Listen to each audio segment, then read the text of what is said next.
ఒరేయ్ ఆగు ఆగు, స్కిప్ చేయకు. ఎందుకంటే రేపు పొద్దున్న నీ ఇంటి ముందు కూడా ఎవడో ఈ నిమ్మకాయలు కుంకుమ పడేయొచ్చు. అసలు చేతబడితో ఒక మనిషి ప్రాణాలు తీయొచ్చా? చెప్తా విను. మీ మోకాళ్ళలో ఉన్న బుర్రని కాస్త పైకి తీసుకురండి. చేతబడితో మైండ్ కంట్రోల్ చేసే పవరే వాళ్ళకుంటే ఆ శ్మశానంలో పందులు తోలుకుంటూ కూర్చోరు. డైరెక్ట్ గా సీఎం పీఎం కుర్చీకో ఎసరబెట్టి సెటిల్ అయిపోయింగా. మీ మంత్రాలతో మనుషుల్ని కంట్రోల్ చేసేంత మ్యాజిక్కే నిజంగా ఉంటే డైరెక్ట్ గా అంబానీనో బ్యాంక్ మేనేజర్నో చేతబడి చేసి వాళ్ళ ఆస్తులు లాగేసుకోవచ్చు కదా.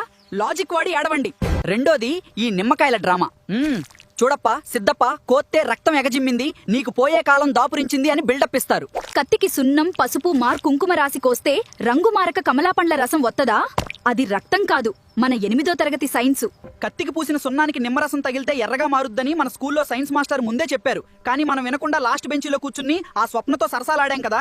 ఏరా, నీకెవడో చేతబడి చేసేసాడట కదా అని ఊళ్ళో 4 ముండా కొడుకులు నీ చెవిలో ఊస్తే చాలు, ఆ దెబ్బకి లేనిపోని రోగాలు తెచ్చుకుని మీరే పైకి టికెట్ తీసుకుంటారు. ఇలాంటి మాయల ఫకీర్లు నిమ్మకాయల బ్యాచ్లు 100 మంది వచ్చినా నీ వెంట్రుకు కూడా పీకలేరు. ధైర్యంగా ఉండు. ఆ నిమ్మకాయలతో వాళ్ళనే పచ్చడి పెట్టుకోమను. నీ ఆత్మవిశ్వాసం, నువ్వు కొలిచే ఆ దైవం నీకు తోడుగా ఉన్నంతకాలం ఏ చేతబడిగాడు నీ గడప కూడా తొక్కలేడు. ఇది గట్టిగా మైండ్లో ఫిక్స్ అయిపో. సరే, బాగా లేట్ అయినట్టుంది. ఇంకా ఎక్కువసేపు మాట్లాడితే ఆ మాయల ఫకీర్ గాడు వచ్చి ఏ పసుపో కుంకుమో చల్లేస్తాడు. సరే, లైక్ కొట్టి షేర్ చేయండి. మన ఏఐ టాక్స్ ఛానల్ని ఫాలో కొట్టేయండి.